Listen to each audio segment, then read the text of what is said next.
All right, Assalamu alaikum everyone.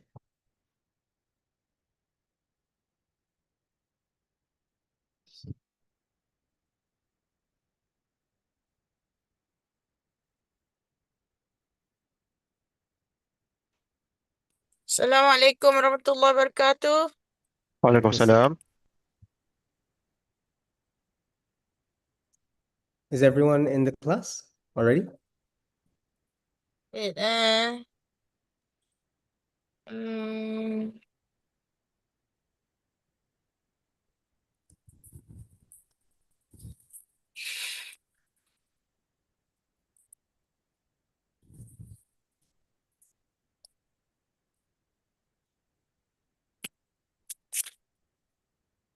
Why the sound is not No worries. Allow me 5 minutes, please. I'll be joining back in.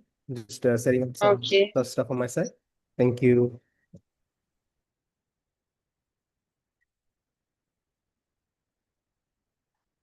Okay, class, I will give you the link for attendance today. So those who are in section 3, 5, 6, you can tick your attendance. Okay, you can fill up your attendance. All right, we begin our session with Al-Fatiha.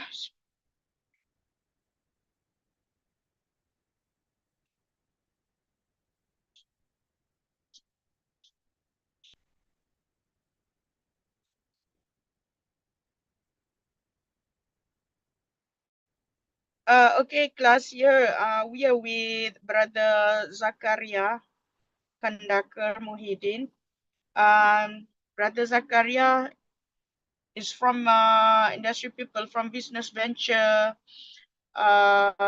company called Hassan BC, which is based from Singapore. So he will deliver the lecture today and will share with us the industry standard of BMC, business model canvas, and maybe a little bit tips, okay, on how to do startup. If you're really serious to do to involve yourself, okay, in the startup project, so you can ask Brother Zakaria, because he will generously, okay, share with you his experience and his opinion, okay, about how you possibly, okay, can be involved, okay, in this area. Okay, we wait for a while. Okay, he's preparing the lecture. So I hope everybody don't miss this lecture, because this is a very interesting, very important lecture that may help you not only in your test, but also in your project and also for your future career, inshallah. Okay.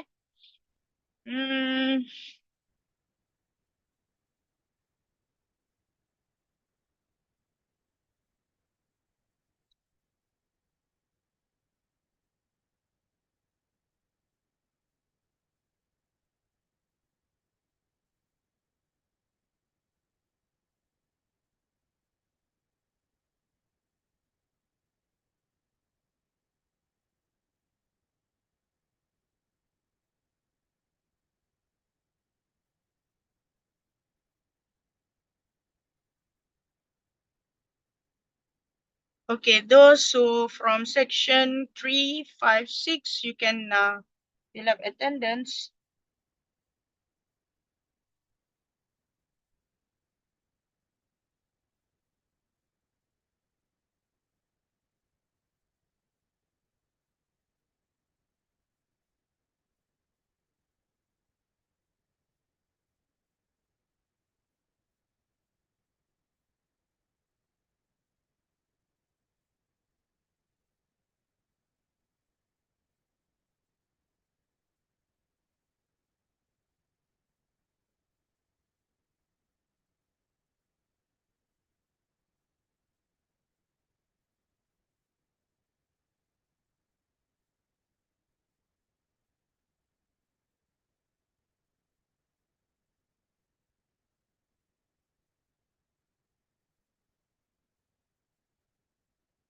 All right, Assalamu alaikum everyone. Assalamu alaikum, madam.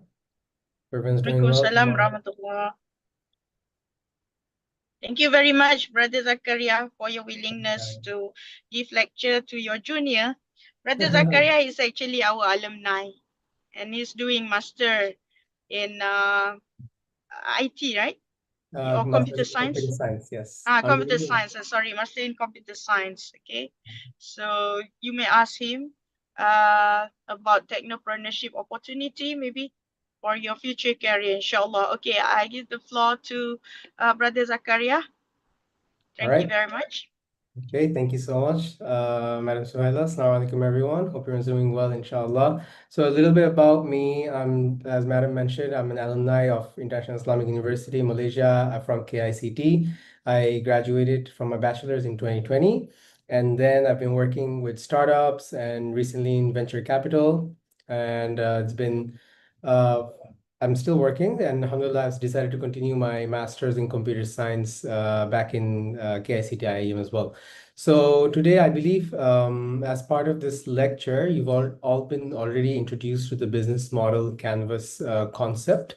So I'll just paint a bit of picture of what the practical reality is for startups, and then compared to what we are usually taught for BMC, how you can actually use it for your own businesses, or inshallah, if you all decide to be entrepreneurs, then we can also use it.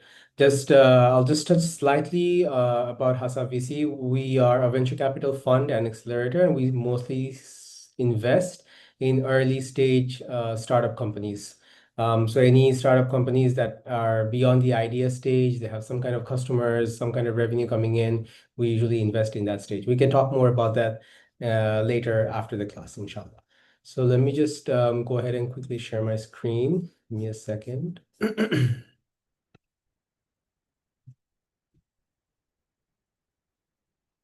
Sure. Okay.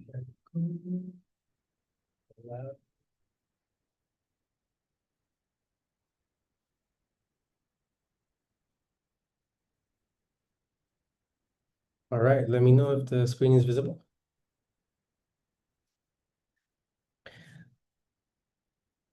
Can I confirm the screen is visible for everyone? Yes. All right, great, awesome. Thank you so much, Harith. Okay, so at any point, if you feel like you have any questions, you want any point of clarifications, feel free to stop me. Let's make it a two-way engagement session. So feel free to have any questions or any thoughts you have in mind. Feel free to like interrupt me if you want. Okay, so we'll be discussing the theory of okay, you're already studying the theory of how business model canvases work, but we'll look into it from the lens of a startup perspective. Right, I won't take too long, so that we can also have some discussions in the end. All right, so as you all know, it's a very standardized format. You have 9 key parts: who your customers are, what value you offer, right, and how you deliver it and how you make money. Now, on paper, it all looks clean and structured and complete. It's almost like you can design a business just by filling this in, but that's where things get interesting. But it's not as simple as this. A lot of this here are assumptions, right? And one of the reasons why this got really popular is because it's simple, it's visual, it's fast, right? Like you can sit down, you can do a BMC exercise in 15 minutes, you can have all the blocks filled. And if you really think hard, maybe even in 1 hour, you'd feel like you have a solid business on paper, right? And this replaces a lot of lengthy business processes in the past, and it's usually used by startups, corporates, and VCs. But it's not used mainly in the startup sector. It's not used as something that is concrete. Like, so whenever you have a BMC filled in, this is not set in stone, right? And one of the problem is you assume all the answers in the BMC is correct, and you present it as a finished plan. Like you assume your customer segments are correct when you put it in. You assume your customer relationships are correct. You assume the channel distributions are correct. You assume that these are going to be your revenue streams, and you assume that these are the cost structures that you're going to be spending for your business, right? These are all assumptions, and all assumptions are just assumptions. They're not reality, right? The reality is startups often operate in uncertainty. So you don't always know who your customers are. You don't always know who, even if you know who your customers are, you don't know what they're going to pay for. and then you don't know what your best distribution channel is. Sometimes you think your best distribution channel is, let's say, going through social media, but then you find out that your best distribution channel is actually your own network, right? Then your business model will continuously change as you go, right? And that's something that you constantly need to test. Unfortunately, that's not the reality that we're always taught about, right? Like when you put on something in the business model plan, you always assume that it's granted that it'll work. But business models likely change, and that is completely normal. The uncertainty is normal, and that is something that most startup entrepreneurs adapt with, you know, and you have to start somewhere. So it's a good starting point. BMC is an amazing starting point. I'm not saying that it's wrong. I'm not saying that it's something that you should completely ignore, but I'm saying that this is not something that you should take it as a complete business plan. It's a great starting point because you need to start somewhere, and assumptions are a great place to start, right? It gives you an idea of where you want to go, right? But every single box is, at the end of the day, a hypothesis, right? You're not saying that this is my customer. You're saying you believe that this is your customer, right? You believe that this is the pricing that they may pay for. But your job as a founder, as an entrepreneur, is to test whether it is right or not, right? And um, that's where this lean startup methodology comes in, right? So most of the startups, most popular startups that you know, they all started lean. They all started with an idea, and those ideas always had underlying assumptions. Now, how do you make sure that your assumptions are right or wrong? You have to test them. So you build proper metrics under your assumptions. You build proper baselines under your assumptions. Then you put it out to market, right? If you build a product, let's say similar to Airbnb, you put it out to market and you see how the market responds to the product.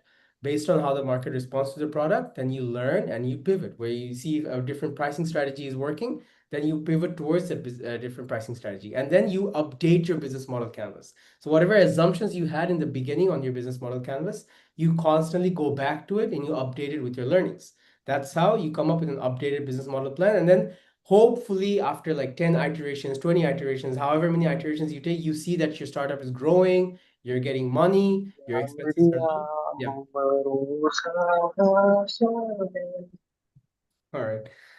Was there a question, Brother Danish?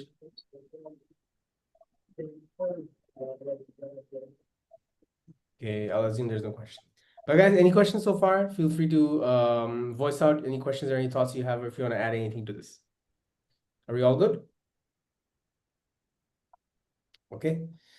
So yeah, so as I was saying, that whatever learnings you have from testing your assumptions, you put those learnings back into your business model canvas. And then as you grow your business model canvas also evolves with you, right? And this all of these assumptions comes from what ifs, right? You can see all these startups, Uber, Airbnb, Couchsurfing, they all started from assumptions, right? What if you can stay at people's places overnight based on a trust that you can give them services while you're staying at their place? And that's how Couchsurfing came about, right? You can stay at people's place.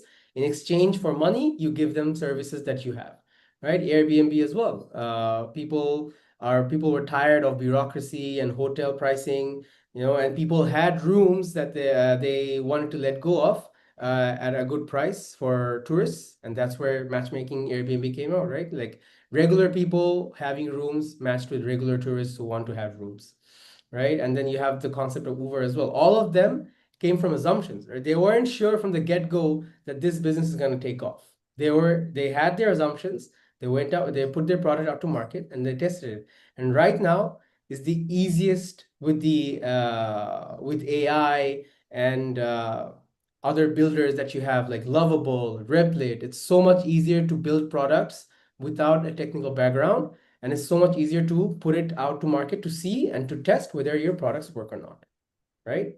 So some of the mistakes that often early entrepreneurs make, right? They overbuild their slides. They think branding is everything. They have a really nice polished logo, right? But the assumptions or the reality of their product is not being tested, right? They're not really sure about their customers. They only rely on assumptions, and then relying on those assumptions without testing it, they put the product out, but they're not able to get customers. They're not willing to see beyond the assumptions that they have put, right? And then you also have to take the step to talk to every single customer you get. Even if you get 5 customers, you talk to these 5 customers, figure out their pain points, and then iterate your product based on their pain points, right? So what do investors look for when you're building a business, right? So as you talk to customers, as you test out your assumptions, you build a clear understanding of the problem that you're trying to solve, right? And then as you build a clear understanding of the problems of your customers that you're trying to solve, you're actually going to reiterate your product to meet the customer demand, right? And hopefully, inshallah, if you are actually meeting your solving your customer pain points, then by rule your customer demand will automatically increase, right? Your signups will increase, your waitlist signups will increase, right? And that will become your evidence of your product having good users, right?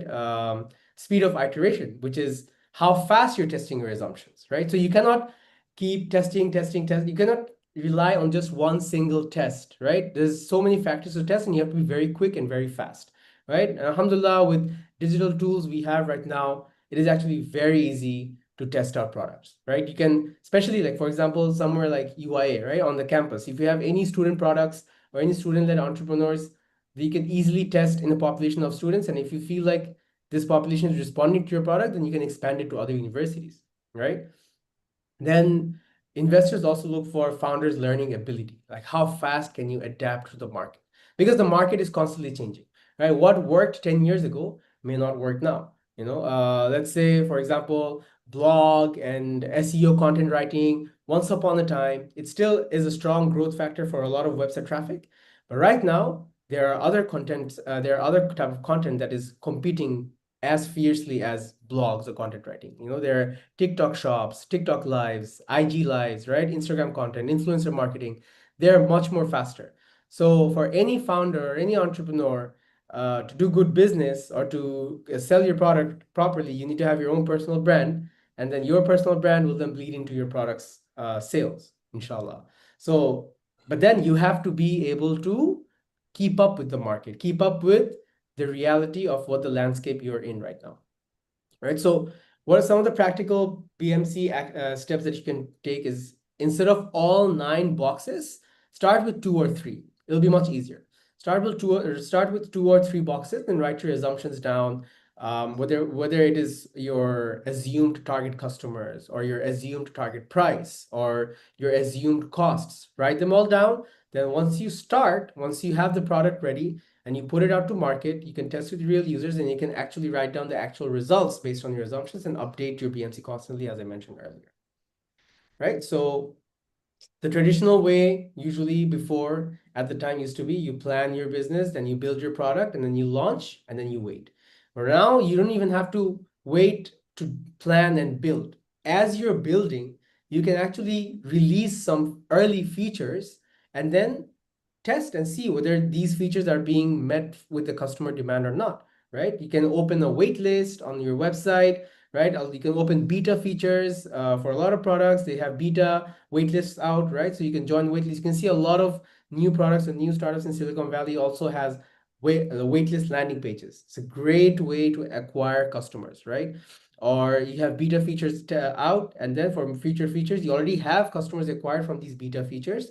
Then you can push out new features as you build further, right? So you can start already from the get-go instead of waiting for months before launch, right? Because if you wait too long, by the time you launch, the market landscape may have already changed. A competitor may have already launched the product, right? So speed matters.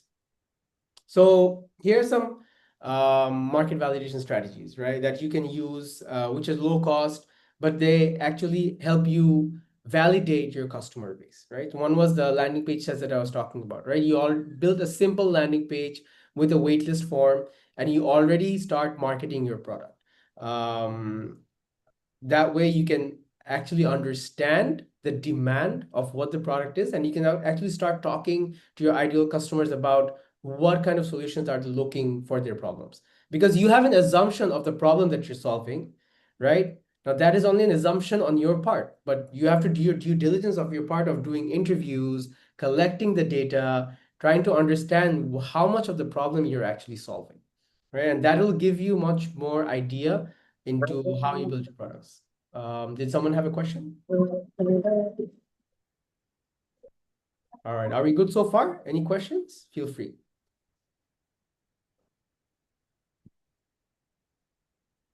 Okay, great. So I'll just keep moving on. So these are some low-cost methods that you can implement to test your product and to also acquire customers early on, right? Here's a practical step. You can screenshot this, or you can I can also ask Madam to share these slides with you later. But a practical 4-step approach, right? You can define a clear hypothesis. This X type of customer is struggling with Y type of problems. Keep it specific so you know what to validate. Again, like I mentioned, instead of trying to test all 9 blocks of your BMC, start with just 2 or 3, start with 2 or 3, reiterate on those. Then once you feel like you have a solid understanding of those 2-3 blocks, then you can move on to the other 2-3 blocks, right? Yeah, so find customers where they already are. Like these days, it's so much easy to set up distribution channels online, right? Whether it's Reddit, Twitter, WhatsApp groups, LinkedIn, Telegram communities. I'm not sure if you guys know, there's this burger stall on the way to Batu Caves. It's called Zuger Burgers. These guys set up really good customer base on WhatsApp. They have customers based here, they have customer base in EYA, and every day they're getting orders and they're getting sold out. They're getting orders and they're getting sold out. Amazing, amazing example of how you can find customers where they already are. And these guys are not a burger stall inside campus. They're a burger stall outside campus on the roadside, but they found their customer base inside campus. So and they met the demand, right? They're trying to meet the demand, and they're getting a lot of orders every day, right? So yeah, another one that you can do is you can always talk to your first customer base. So in the beginning, when you get your signups, whether it's 15 people, 20 people, even if it's 5 people, right? You talk to them, whether there were any issues on the onboarding, whether there were any issues in the signups. These people are your golden retrievers. They're the ones who are going to give you valuable feedback early on, so you don't end up making expensive mistakes later, right? And so this will also allow you to test signals of real interest, right? So these are some of the methods that we just discussed on how you can test real signals. So this is also the same, similar strategy here as well. If you can do a little bit of ads as well to spread your product or to spread your brand to see what the demand is like. Low cost, maybe like $50 is just $50 is fine. Maybe you want to launch very locally, regionally, in your area. You can also start with that, right? Okay, so how do you allow your early customers to advocate for your products, or how do you get new customers as well? So this is some of the pipeline rules that you can follow. So like I mentioned earlier, you identify your early adopters from your early customers. Find the ones who are willing to pay extra for your product. Find the ones who are willing to subscribe, spend real money on your product, right? These are the people who actually believe in you. Right? You can go to your friends and families, and they'll always give you positive feedback because they don't want to hurt you, right? But that's not the best strategy. You go to strangers, go to someone who you feel like will give you actual practical feedback without thinking too much about your feeling, right? These are the people whose opinions you should value more, right? Then try to once you understand the problems of your early adopters, because you're going to solve these problems, because you're going to reiterate and give them early access to your... Block B. Yeah. Brother Danish, do you have a question?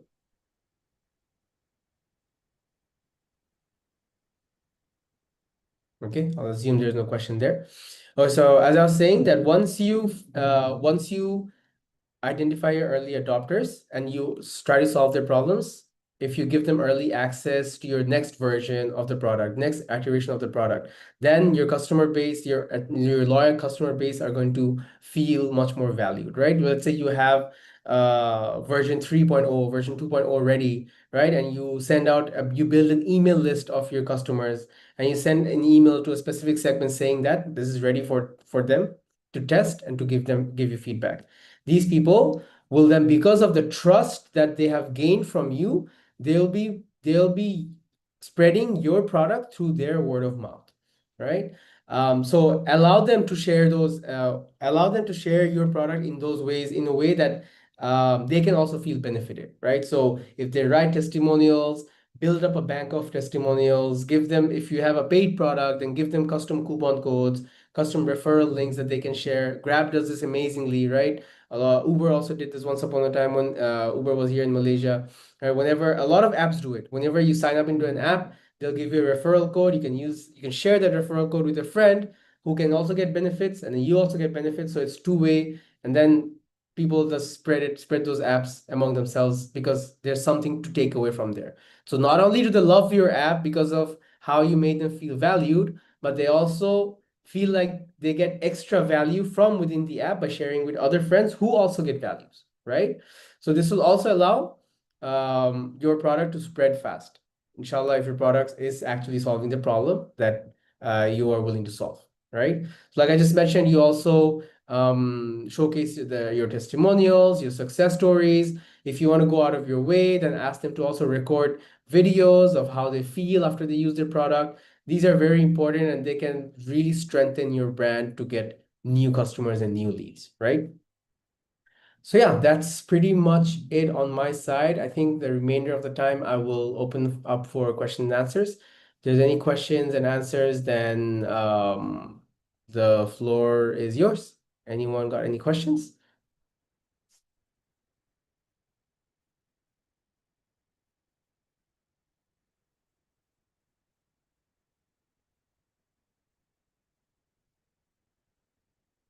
Wow, you guys really understand and absorbed everything, yeah? All good. All right. Okay, so in that case, maybe I can just walk you guys through what we do. All right, before that, let me just open the floor again. And if there's any questions, guys?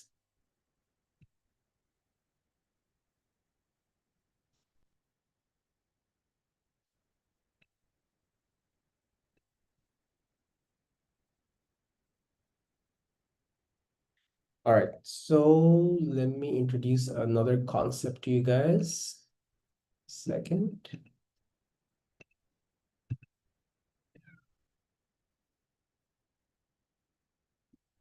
All right, so if there's no questions, then I'll just spend some time talking about how we operate, and then maybe I'll talk about a bit about how startup funding works in venture capital.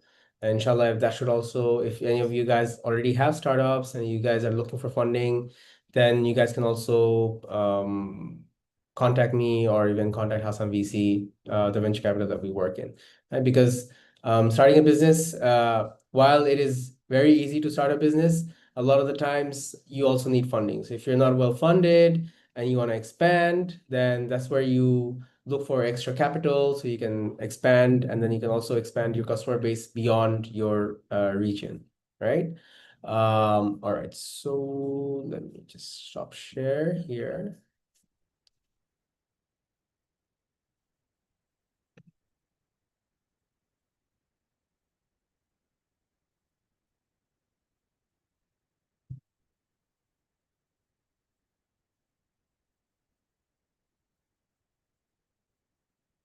Okay, so this is a bit about us. So we are a venture capital fund where we invest in portfolio of we're targeting to invest in about 30 to 40 early stage startups. Now, where do we find these startups, right? We have an accelerator program. It's a 5-week virtual accelerator program. And our accelerator program mainly focuses on startups who are based in Southeast Asia. So mainly Indonesia, Malaysia, Singapore, but we're open to other countries as well. So we've had startups from Bangladesh, we've had startups from Dubai, we've had startups from Saudi as well who applied in our accelerator program, right? After this 5-week accelerator program, about 40 startups get accepted into the accelerator program, right? And after these 5 weeks, we have a demo day where all these startup founders, everything that they've learned through the accelerator, they apply to their businesses and then they pitch, right? That pitch is then attended by our angel investors who also invest in the fund. So we invest about $60,000 for 10% share of the company. So out of the 30 to 40 startups each batch, we choose to invest in about 10 startups each batch. So we are doing our cohort 4, batch 4 right now. The deadline for this batch's accelerator just passed 2 days ago. So inshallah, you can target for the next batch. But yeah, so about 10 startups that we invest in per batch. So about 4 batches, there'll be about 40 startups, inshallah. Right. So one of the key things that we look for in the startups that we invest in is that they're already making money, right? Or they're very lean operated. So which I'll go into. So we'll discuss a bit of funding structures that works for startups and that used to work for Silicon Valley startups in the past. And we'll do a comparison of how funding works. So let me share that slide shortly. Give a second. And again, through all of this, if you feel like you have any questions, feel free to stop me. If you feel like you have any ideas, then feel free to discuss those ideas. I'm more than happy to talk about it. Okay. Okay. So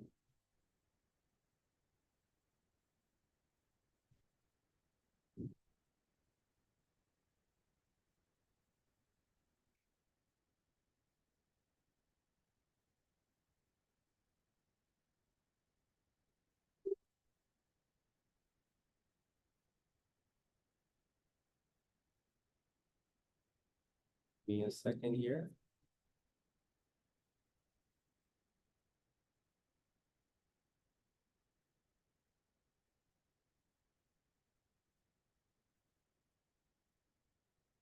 How many of you guys know about the word bootstrap? Anyone have any businesses here? I'm just curious. Any student entrepreneurs?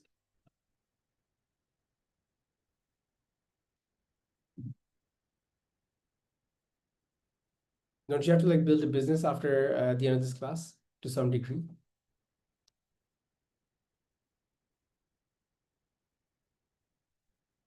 All right. No. No? Okay. There's no student entrepreneurs here. So I see a lot of student entrepreneurs in UI selling a lot of things. Do you have any small online businesses?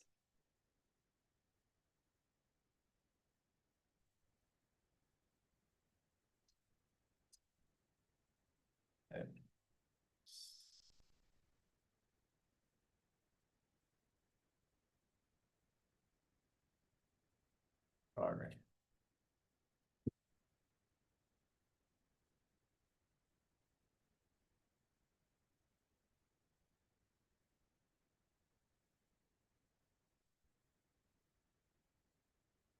Okay. Okay, so I'll talk a bit about how seed strapping works. So basically, traditional funding is how Silicon Valley funding usually works, right? You take funding, you grow the startup, then the startup grows in value, and because the startup has grown in value, then you ask for more funding, right? And that's a funding cycle that goes on and on, right? So even if your startup is not making profit or making revenue, unfortunately, that's how a lot of startup funding works. You take funding in the beginning, and because of the funding, you grow your company in terms of like team, in terms of your value, and the share value of your company also increases. And because of that, your overall company value increases, and that allows you to also pitch for more funding, right? So that's how pre-seed funding works. Pre-seed funding is when you are a small company, then you go to seed funding, right? As the company grows bigger, then you go Series A, Series B, Series C, and so on, right? Bootstrapping is when an entrepreneur funds their own startup. So you have your own savings, you wanna start a business from your own money, right? So that's what bootstrapping is. You have your own resources. You're not looking for external fundings. You don't have external partners or investors. You are your only partner. Or if you start with a co-founder or two co-founders and three of you are basically partners in the business, and it's everything in the business is shared between you. So bootstrapping works amazingly because you're not under pressure of investors, you're not under pressure of any timeline. The only pressure is your own, right? You operate lean, you start lean, your costs are also much less, right? Which allows you to be very flexible. Now, seed strapping is where we coming is in the beginning, instead of traditional funding where you take big amount of funding for exchange of your company's shares, you just take a small amount of funding, but you operate lean in a bootstrapping way, right? So you take small amount of funding that allows your company, that allows your business to grow a little bigger, or you have certain business goals. Let's say you want to reach 100,000 users, but you need a little bit of money to reach those 100,000 users. You don't need too much, right? So you take let's say a grant. Malaysia has a lot of government grants for a lot of startups, businesses, and entrepreneurs, right? And these grants are amazing. They give you an amazing runway for going a long way for your business. So seed strapping is where you take some of these money of whether it's grants or funding, but in small amount, but you operate in a bootstrapping fashion, right? So for example, here you can see an example of how it works, right? So bootstrapping, like I mentioned, your capital is your own personal resources, right? Whereas traditional funding is big fundings from VCs or angel investors. But seed strapping is you use your own resources, but you use small strategic funds, whether it's grants, funds, or maybe a personal family member that is interested or aligned to invest in you, right? So that's seed strapping. So one of the advantages of seed strapping is you still maintain control. In bootstrapping, you have full founder control, right? It's you and your partners, no one else. But in traditional funding, your equity is exchanged, then you have investors then you have investors who are going to tell you what to do, what not to do. It gets complicated, right? But with seed strapping, you have people with small strategic funds who are aligned in your mission, right? Who really believes in you and who's willing to give you the freedom that you want to do with their money because they really believe in you. They think that you're going to put that money into success. So you still maintain a lot of control here, right? With the bootstrapping, because it's your own money, resources are less. Of course, it takes a bit of time to test the product out, to improve the product more because you have less resources, right? With traditional funding, it's very fast, but unfortunately, because it's fast, you're not able to even hit revenue mark. You have accelerated growth, but you don't have accelerated revenue, right? But with seed strapping, it's more strategic, it's more controlled, right? So the risk in bootstrapping is really low because if you do your own savings, well, with any kind of investments, anyone should know one of the basic foundations of investments is you should be ready to lose the money that you invest. So even when it comes to starting a business and entrepreneurship is all about failure. 99% or 90% of startups fail, but as those failures are important because if you don't fail or if these startups don't fail, then we don't get to learn what works. So to understand what works, to get to the point of knowing what works, we have to fail a lot of times to get there, right? But because of your bootstrapping, your risks are low. Your risks are only within yourselves. And with traditional funding, because you have other people's money in your business, their risks are much higher. There's going to be a lot of negativity, a lot of backlash, a lot of pressure, and oftentimes a lot of founders and entrepreneurs, simply because of the financial pressure or financial imbalance, they make bad decisions, right? So the risks here are very high. Here in seed strapping, the risks are medium calculated. You can gauge how much of a risk you're taking, and even if things were to go wrong, things are still within control, inshallah, right? So if you survive bootstrapping, you eventually get your customers, then of course it shows that your concept is proven in the market, right? With seed strapping, you get to put some money in and you get to validate it further, right? You get to grow your customer base further. And of course, with more money, you get to capture more market. But just because you capture more market doesn't necessarily mean you're going to survive, right? So essentially, that's what seed strapping is. Here, the three core pillars of seed strapping is you start generating revenue early. That is your prioritization and your goal, right? If you're not able to generate revenue, then you have to immediately pivot. There's no time to wait or time to let's say experiment for too long. Okay, so you have, again, the second is you operate lean. So seed strapping startups or bootstrap startups are usually just really small number of team, right? So like 3, 4, 5 people, if everyone wearing multiple hats in the company, right? And they're trying to leverage as many free tools as possible, and you focus on your revenue as early as possible, right?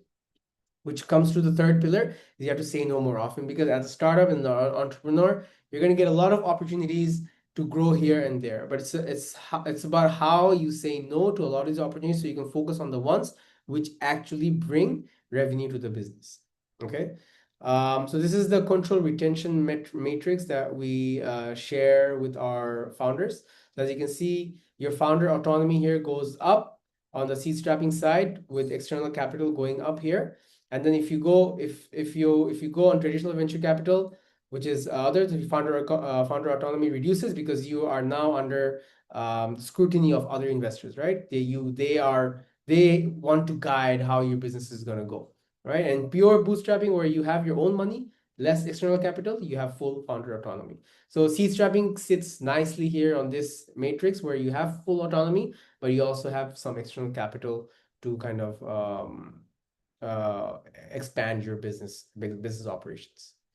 So yeah, that's a little bit about how seed strapping works. I'm gonna stop it there. If you guys have any questions, then feel free to ask. And yeah, or if any of you have any businesses that you are doing on campus, then feel free to also share with the class or even with me.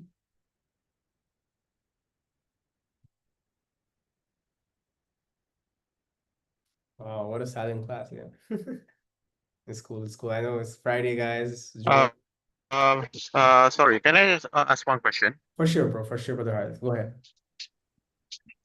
Can you hear Yes, me? clearly. Okay. So basically in our class we've already learned something about red ocean, blue ocean, right? So like if red ocean, that means the market of that something is already there. Just you just find some certain gap or like innovate something. While blue ocean is something like very new. So like how to say how do you find like the potential customer between the two types of auctions actually, especially for the blue one, because the blue one is much more difficult, isn't it?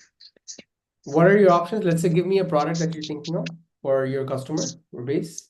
I mean, no, I haven't like exactly have a specific idea yet, but Yeah, like but like how to say, how do you find a like a potential those early customers or like potential customers for something that's quite novel? So normal as in what sense? Like, do you want to do like food and beverages, or you want to focus on tech products, tech solutions? like for our for currently for our like technopreneurship class, Yeah, yeah, our group is thinking of making some kind of social media where instead of like you scroll down, yeah. it is like it's two dimensional. So that means you can scroll. That means it's like Sideways. a map. Yeah, something Mm. like that. Basically very it's very different from other social media. So like something like that. Right, right. Okay. So when you're making any kind of tech solutions, right, especially for yours, for social media, right? A lot of your best channel or your best channel to find customers would be social media itself. Have I you guys see. heard about Upscroll? That's a Ups- Palestinian made founder made app. It got really popular sometime earlier this year. And Upscroll basically has no, did someone say something? Yeah, so Upscroll has no, it doesn't collect your data, it doesn't retain your data, it's completely private, and it got a lot of traction. But again, like I mentioned earlier, right? Just because you get a lot of traction and early market capture doesn't necessarily mean you're going to survive the market. Unfortunately, Meta, Instagram, right? Facebook, they have billions of dollars in funding. They're spending millions of dollars into studying human behavior to capture the market, right? But that doesn't mean all hope is lost. We can leverage these tools to get customers for our own sectors. So one of the best ways you can get customers for digital tech products, let's say for your social media, right? You have to make content on social media about it. So what is unique about your product? You highlight that, right? You get people to use it, get a few people to use it, right? And make content around that, especially on TikTok, YouTube Shorts, and Instagram Reels. These content blow up. I know a few founders who made a very simple calorie tracking app, right? And then they made content on their calorie tracking app, or they used content from other calorie tracking apps. They studied the virality of the content, and they used the viral structure of those content to make content similarly for themselves, right? Because the viral structure worked for someone else, it will most likely, definitely, the algorithm will also work for you. So that way you can drive signups to your pages, right? So one of the points that I discussed earlier is having a landing page. So even if you don't have the product developed, but you have the concept ready, you have, let's say, the user interface concept ready, then you can build a landing page already and start getting signups, right? This is where you get early customer adoption for your products, right? So even if you don't have the real product out yet, if you have the idea ready, put the concept out there, build a nice landing page, nice website, just one page, it's okay. And then you can start collecting interest. You'll be surprised by how many signups you'll actually get. Like you can start in places like Reddit, you can start in places like Product Hunt, right? These are the places where people who are always looking for products that are trying to disrupt the current product or tech market, right? You definitely find users there. So simple landing page, put your products concept out there, and then start getting signups, right? Then whoever's getting signups, these are the people then you can also test your product with, right? Because these are the people who are interested in your product. They're showing interest in your product.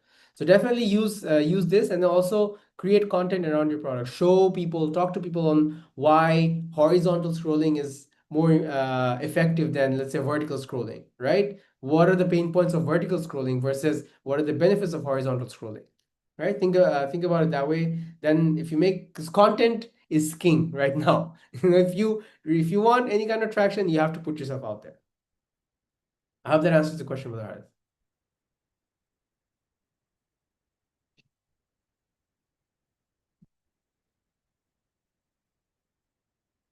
All good? Any other question, guys? Feel free.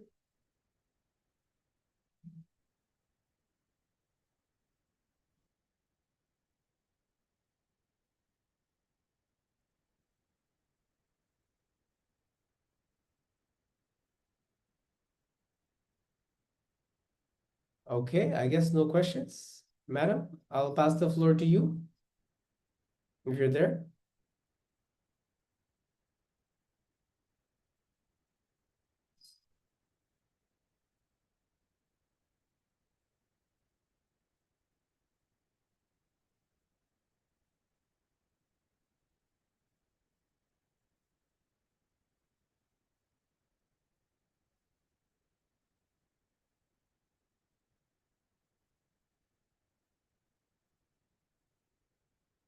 Let me share my LinkedIn with you guys so you guys can stay connected as well.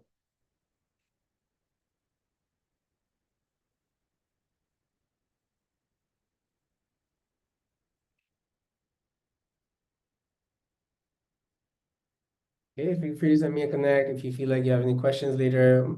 I'm more than happy to, inshallah, guide you guys or connect as well.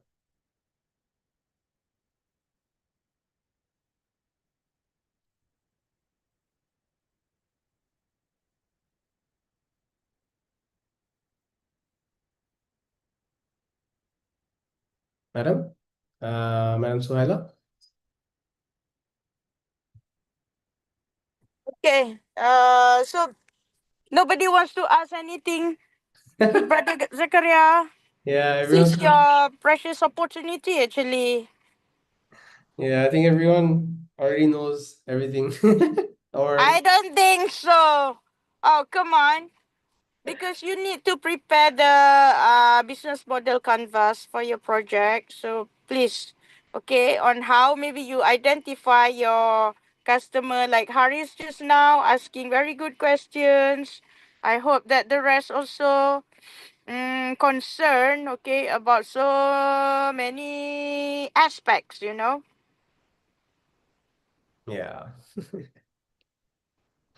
I don't know whether they are awake or not. Okay.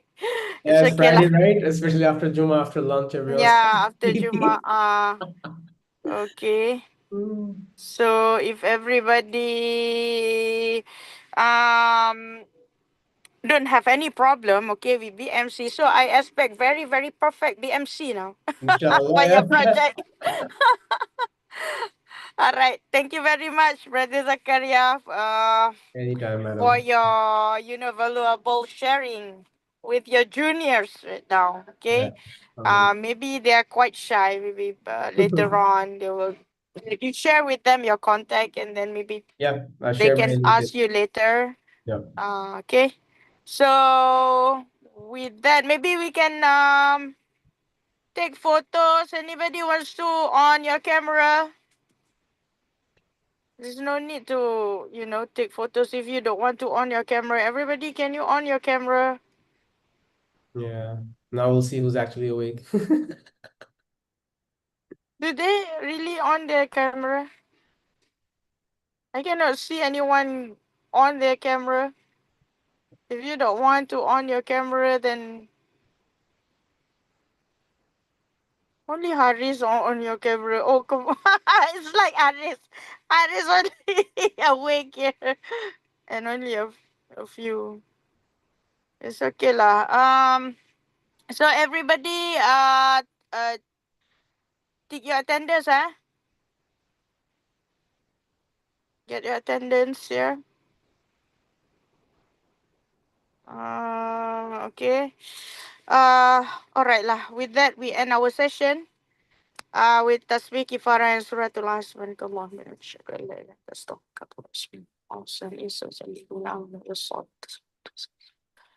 Okay.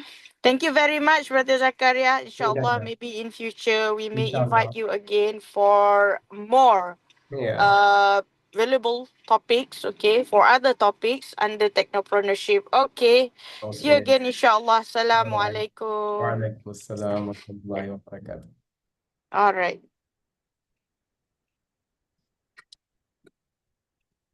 Okay, everybody. See you again. Something. After- Thank you very much, Thank you, madam. madam. Okay, welcome. Thank you, madam. Can I ask something? Baru dengar suara. Yeah, I'm sorry.